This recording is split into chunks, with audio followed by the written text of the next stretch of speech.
আসসালামু আলাইকুম রহমতুল্লাহি ওবরাকাতুহ। বিসমিল্লাহির রহমানির রহিম। আলহামদুলিল্লাহি রাব্বিল আলামিন ওয়াল আকিবাতু লিল মুত্তাকিন ওয়াসসালাতু ওয়াসসালামু আলা নাবিয়্যিহি মুহাম্মাদিন ওয়া আলিহি ওয়া আসহাবিহি আজমাইন। আম্মা বাদ। সম্মানিত দিনদার ভাই বোনেরা, এই চ্যানেলে কয়েকদিন আগে যৌন শক্তি বাড়ানোর উপরে একটা আমল দিয়েছিলাম, অত্যন্ত সহজ একটি আমল, যেটি সূরা ফাতিহা একটা বিশেষ পদ্ধতিতে পড়ে রসুনের উপরে ফুঁক দিয়ে সকাল দুপুর রাত্রিতে খেতে বলা হয়েছিল। আলহামদুলিল্লাহ কয়েক লক্ষবার ইতিমধ্যেই ভিডিওটি দেখা হয়েছে।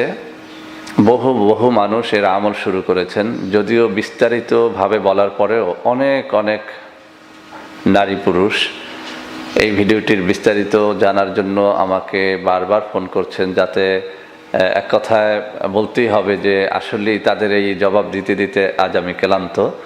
তবে এই ভিডিওটির মধ্যে যে সমস্ত সমস্যাগুলি আপনারা তুলে ধরেছেন, তার মধ্যে একটা সমস্যা ছিল যে কারো কারো অ্যালার্জির সমস্যা রয়েছে, তারা এই রসুন খেলে তাদের অ্যালার্জিটা বেড়ে যায়। কেউ কেউ আবার কাঁচা রসুন খাওয়ার উপরে অনীহা প্রকাশ করেছেন, বলেছেন যে তিনি সব কিছুই খেতে ইচ্ছুক তার এই যৌনশক্তি বাড়ানোর জন্য, কিন্তু তিনি কাঁচা রসুন খেতে পারছেন না বা খাওয়ার মতো তার সেই ইচ্ছেও নেই।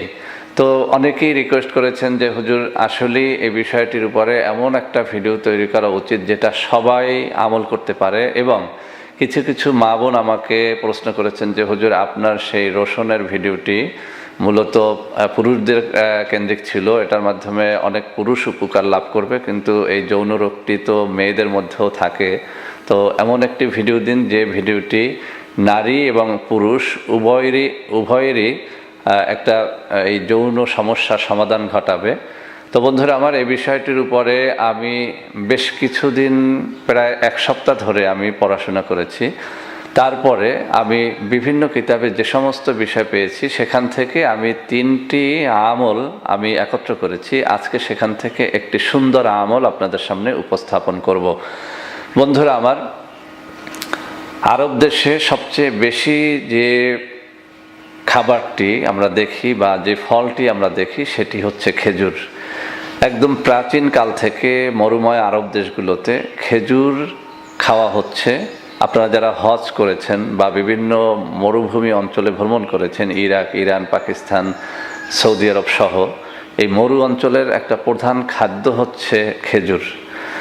আমরা যদি লক্ষ্য করি, আপনারা অবশ্যই এটি লক্ষ্য করবেন যে আমাদের দেশের মানুষ কিন্তু বেশিরভাগ মানুষ এক বিবাহের মধ্যেই সীমাবদ্ধ রাখে তাদের জীবন। কিন্তু আপনি যদি মরু অঞ্চলে যান, বিশেষ করে সৌদি আরব, ইরাক, ইরান, এরকম আরব কান্ট্রিগুলো মরু অঞ্চলে যদি যান, দেখবেন তাদের কিন্তু বিবাহ বেশি, অর্থাৎ তারা একই সাথে একাধিক স্ত্রী তাদের সংসারে রাখে।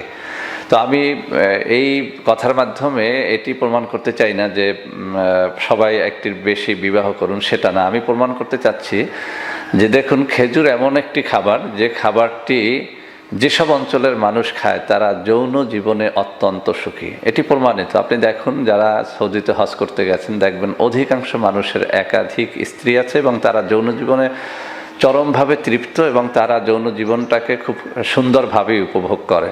অথচ আমাদের এই সব অঞ্চলের মানুষ যারা একটি স্ত্রী রাখতেই অনেক যুবককে হিমশিম খেতে হয়, তার প্রমাণ হচ্ছে এই রসুনের ভিডিওটি। যখন এই ভিডিওটি ছাড়া হলো, মাত্র 2-3 দিনে 2-3 লক্ষ ভিউ হয়ে গেল। এর অর্থ দ্বারা এই যে আসলে এই রোগীর সংখ্যা আমাদের দেশেও অনেক অনেক রয়েছে। যদিও এটা নারী অথবা পুরুষ কেউই এটা মুখ খুলে বলতে চায় না, বলতে পারে না, বা নারীরা তো বলেই না, পুরুষেরাও কেউ কেউ ডাক্তার দেখায়, কেউ কেউ ডাক্তার দেখাতেও চায় না। আমার কাছে এমন কিছু মা বোন ফোন করেছেন, তারা বলেছেন যে তাদের স্বামীরা দুর্বল, অথচ তাদেরকে ডাক্তার দেখানোর জন্য নিয়ে যাওয়া হলেও তারা ডাক্তারের কাছেও তাদের রোগটি স্বীকার করতে চায় না।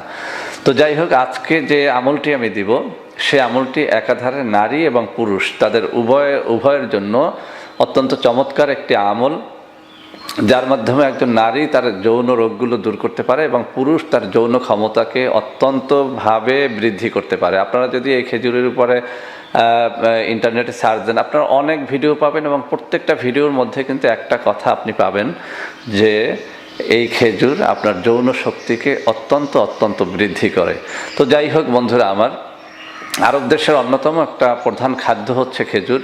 যারা আমরা আরবে যাই তারা খেজুর নিয়ে আসি, খেজুর খাই, এবং এটার মধ্যে বহু গুণাবলী রয়েছে, বহু পুষ্টিগুণ রয়েছে। আপনারা সেগুলো আস্তে আস্তে শিখে নেবেন। আজকে আমি এই খেজুরকে কাজে লাগিয়ে আপনার যৌবনকে চিরস্থায়ীভাবে ধরে রাখার জন্য এমন একটা দোয়া শিখাবো, যে দোয়াটি সম্পর্কে বহু হাদিস রয়েছে, বহু সহি হাদিস রয়েছে, এবং সেই দোয়াটির এতই বরকতপূর্ণ যা আমি এখানে স্ক্রিনশটে কয়েকটি হাদিস দিয়ে দেব। এই হাদিসগুলো দেখলেই আপনারা বুঝতে পারবেন যে দোয়াটি কত সহজ এবং কতটা ফজিলতপূর্ণ।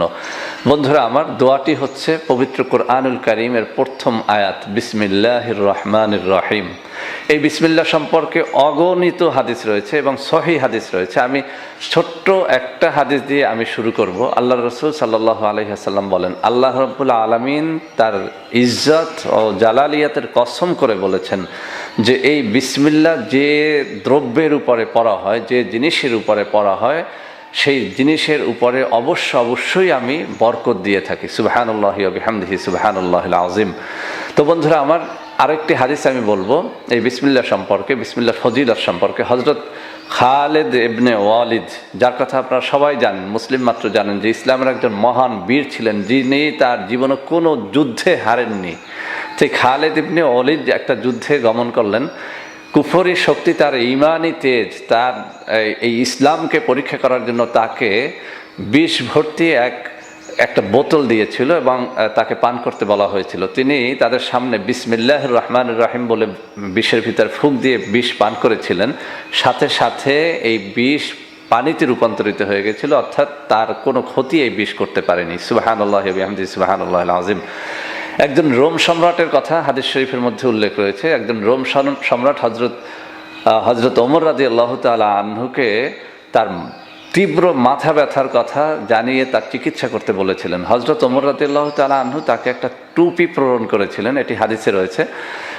তো যখনই রোম সম্রাট সেই টুপিটি মাথায় পড়তো, সাথে সাথে তার মাথা ব্যথা ভালো হয়ে যেত। যখনই টুপিটি খুলে ফেলতো, সাথে সাথে তার তীব্র মাথা যন্ত্রণা আবার শুরু হয়ে যেত। তো রোম সম্রাট কৌতূহল করে সেই টুপির ভিতর থেকে একটা তাবিজ খুঁজে পেলেন। সেই তাবিজের ভিতরে যখন তাবিজটা খোলা হলো, ভেতরে পাওয়া গেল যে কিছুই লেখা নেই, শুধু লেখা রয়েছে বিসমিল্লাহির রহমানির রহিম সুবহানাল্লাহি ওয়া বিহামদিহি সুবহানাল্লাহিল আযীম। তো বন্ধুরা আমার, এই হাদিসগুলো আমি স্ক্রিনে দিয়ে দেবো যাতে করে আপনারা বুঝতে পারেন যে আসলে বিসমিল্লাহর ফজিলতটা কি। তো আমি যে কিতাবের মধ্যে পড়েছি সেখানে এই খেজুর এবং বিসমিল্লাহ এই দুটোর ফজিলতকে এভাবে বর্ণনা করা হয়েছে যে সকাল, দুপুর, রাত্রিতে খেয়াল করবেন। যদি এটা আপনারা খেয়াল না করেন তো আপনারা কিন্তু বারবার আমাকে কমেন্ট করবেন, ফোন করার চেষ্টা করবেন, এবং একই জিনিস যা আমি ভিডিওতে বলে যাচ্ছি আবারও সেই জিনিসগুলো আপনারা জানার চেষ্টা করবেন। তাতে করে আমার খুব কষ্টটা বেড়ে যাবে। আমি আপনাদেরকে অনুরোধ করব ভিডিওটি খেয়াল করে এই থেকে খেয়াল করে শোনার চেষ্টা করবেন। সকাল, দুপুর, রাত্রিতে 3টি করে খেজুর নেবেন। বাজারে যে খেজুর পাওয়া যায় সেটা কম দামি হোক, বেশি দামি হোক, একটু পরিচ্ছন্ন খেজুর হতে হবে, যাতে করে ফরমালিনযুক্ত বা এরকম খারাপ কোনো খেজুর না হয়, যাতে করে আপনি আরও অসুস্থ হয়ে না পড়েন। তো আপনি সকালে 3টি, দুপুরে 3টি, রাত্রে 3টি খেজুর আপনি ধুয়ে মুছে আপনার হাতের তালুতে নেবেন এবং ডান হাতের তালুতে নেবেন, এবং আপনি বিসমিল্লাহির রহমানির রহিম এই আয়াতটুকু এক শ্বাসে 3 বার পাঠ করবেন। যেমন আমি পাঠ করে দেখাচ্ছি, বিসমিল্লাহির রহমানির রহিম, বিসমিল্লাহির রহমানির রহিম, বিসমিল্লাহির রহমানির রহিম। এভাবে করে আপনি খেজুরের উপরে ফুঁক দিবেন। 3 বার পড়ার পরে ওই শ্বাসটি ছেড়ে দিবেন না, ওই শ্বাস রাখা অবস্থায় আপনি খেজুরের উপরে ফু দিবেন। এভাবে করে আপনি 7টি ফু দিবেন। তাহলে দেখা গেল আমি যদি 3 বার পরে একটা ফু দেই, এভাবে যদি আমি 7টি ফু দেই, তাহলে আমার মোট বিসমিল্লাহির রহমানির রহিম 21 বার পড়া হলো। তো এভাবে করে আমি সকালে 3টি খেজুরে আমি 3 বার পরে একটি ফু, এভাবে 7টি ফু দিলে 21 বার মোট বিসমিল্লাহির রহমানির রহিম পড়া হলো। এভাবে যখন আমার পড়া হয়ে যাবে, আমি এই 3টি খেজুর আমি খেয়ে ফেলবো। দুপুরেও একই সিস্টেমে আমি খেয়ে ফেলবো। এটা আপনি খাবারের আগেও খেতে পারেন, খাবারের পরেও খেতে পারেন, এ নিয়ে প্রশ্ন করবেন না। রাত্রেও ঠিক একই পদ্ধতিতে আপনি খেজুর 3টি খাবেন। তাহলে দেখা গেল 3 3 9টি খেজুর দৈনিক, এবং আপনি 21 বার বিসমিল্লাহির রহমানির রহিম পড়বেন। প্রতি 3 বার এক শ্বাসে পড়বেন, শ্বাস না ছেড়েই আপনি খেজুরের উপরে ফু দিবেন। এটি এমন একটি পদ্ধতি, এমন একটি সহজ এবং এমন একটি পরীক্ষিত পদ্ধতি, আপনি যদি এটি কন্টিনিউ করতে পারেন, এবং এটির জন্য কোনো নির্দিষ্ট সময় নেই। আপনার যৌন সমস্যাটি যতদিন পর্যন্ত না দূর হবে, অর্থাৎ আপনার কাম শক্তি, উত্তেজনা শক্তি অথবা আপনার রতি শক্তি, এটি যতদিন পর্যন্ত না আপনার পূর্ণাঙ্গ রূপে আপনার মধ্যে চলে আসবে, এই দুর্বলতা যতদিন পর্যন্ত আপনি উপলব্ধি করবেন, আপনি নারী হন অথবা পুরুষ হন, এই খেজুরের এই পদ্ধতিটি আপনি নারী পুরুষ সবাই আপনারা পরীক্ষা করে দেখতে পারেন। ইনশাআল্লাহ ইনশাআল্লাহ এটা একটা অন্যতম ফজিলত, কেন এটি প্রত্যেক নবীর প্রধান খাদ্যের মধ্যে একটা খাদ্য ছিল খেজুর। এটি সকল আরব দেশের প্রধান খাদ্য খেজুর। আর খেজুরের উপকারিতা সম্পর্কে আপনারা অনেক হাদিস পাবেন, এবং ডাক্তারি মতেও অনেক এর থিওরি পাবেন যে খেজুরের বিভিন্ন পদ্ধতিতে খেজুরের বিভিন্ন আমল রয়েছে। তো আমি যে কিতাব থেকে নিয়েছি সেখানে পদ্ধতিটি সুন্দরভাবে বলা হয়েছে। বিসমিল্লাহর ফজিলতের সাথে এটিকে বলা হয়েছে যে বিসমিল্লাহ 21 বার পড়তে হবে, 3 বার আপনি এক শ্বাসে পড়তে হবে, শ্বাস না ছেড়েই ফু দিতে হবে, এবং 3টি খেজুর একত্রে ডান হাতের তালুতে নিয়ে আপনি এভাবে পড়বেন, সকাল দুপুর রাত্রে এভাবে আপনি খাবেন। নারী হন আর পুরুষ হন, আপনার এই শারীরিক দুর্বলতা, যৌন শক্তির দুর্বলতা যদি আপনার থেকে থাকে সেটি আপনার বিনাশ হয়ে যাবে। তবে কমপক্ষে এটি আপনি 41 দিন অবশ্যই কন্টিনিউ করবেন। তবে আমি বলবো যাদের 41 দিনেও এই সমস্যাটি দূর না হবে, এটিকে আপনারা চালিয়ে যাবেন। এটি আপনার অনেক অনেক রোগের রোগ মুক্তিতে সহায়ক হবে নারীদের এবং পুরুষদের। তো বন্ধুরা আমার মনে হয় যে রসুনের যে ঝামেলাটি ছিল এটি কিছুটা গন্ধযুক্ত, অনেকেই খেতে চান, অনেকেই খেতে পারেন না, এটি কাঁচা খাওয়া অনেকের জন্য কষ্টসাধ্য হয়ে যায়। তো তাদের জন্য এটি সুন্দর একটি আমল হতে পারে খেজুর, যা একাধারে এটি মিষ্টি জাতীয় একটি খাবার, এটি পুষ্টিকর একটি খাবার, এবং এর মাধ্যমে সত্যিকার অর্থেই এটি পরীক্ষিত একটি আমল হিসাবে কিন্তু বিভিন্ন কিতাবে পাওয়া যায়। তো বন্ধুরা আমার আশা করি ভিডিওটি আপনাদের ভালো লেগেছে, ভালো লাগবে। যদি ভালো লেগে থাকে, এই রোগে যারা আক্রান্ত আছে আপনারা তাদের মধ্যে এই ভিডিওটি ছড়িয়ে দেবেন, লাইক করবেন, কমেন্ট করবেন, শেয়ার করবেন। অহেতুক বাজে বাজে প্রশ্ন করে আমাকে কষ্ট দেবেন না। আশা করি সকল বিষয়গুলো সুস্পষ্টভাবে বলতে পেরেছি। আমাদের চ্যানেলটিকে সাবস্ক্রাইব করবেন। আল্লাহ হাফেজ। আসসালামু আলাইকুম ওয়া রাহমাতুল্লাহি ওয়া বারাকাতুহু। বন্ধুরা আমার, আপনাদের মধ্যে অনেকেই আমাদের প্রোডাক্ট ক্রয় করতে গিয়ে প্রতারিত হচ্ছেন। সেজন্য এখন কিছু নম্বর আমি মুখে পড়ে শোনাবো। এই সব নম্বরে প্রোডাক্ট অর্ডার করলে আপনারা ইনশাআল্লাহ প্রতারিত হবেন না। 01335 096 001, 01335 096 002, 01335 096 003, 01335 096 004, 01335 096 005, 01335 096 006। এছাড়াও বন্ধুরা আমাদের একটা হটলাইন নম্বর রয়েছে। এই নম্বরটি 24 ঘন্টা আপনারা খোলা পাবেন। 09647 450 450। বন্ধুরা এছাড়াও সারা বাংলাদেশের সবকটা অফিসের নম্বর এখন আমি হাতে তুলে ধরে দেখিয়ে দিচ্ছি। এই সব নম্বরে আপনারা প্রোডাক্ট অর্ডার করলে প্রতারিত হবেন না ইনশাআল্লাহ।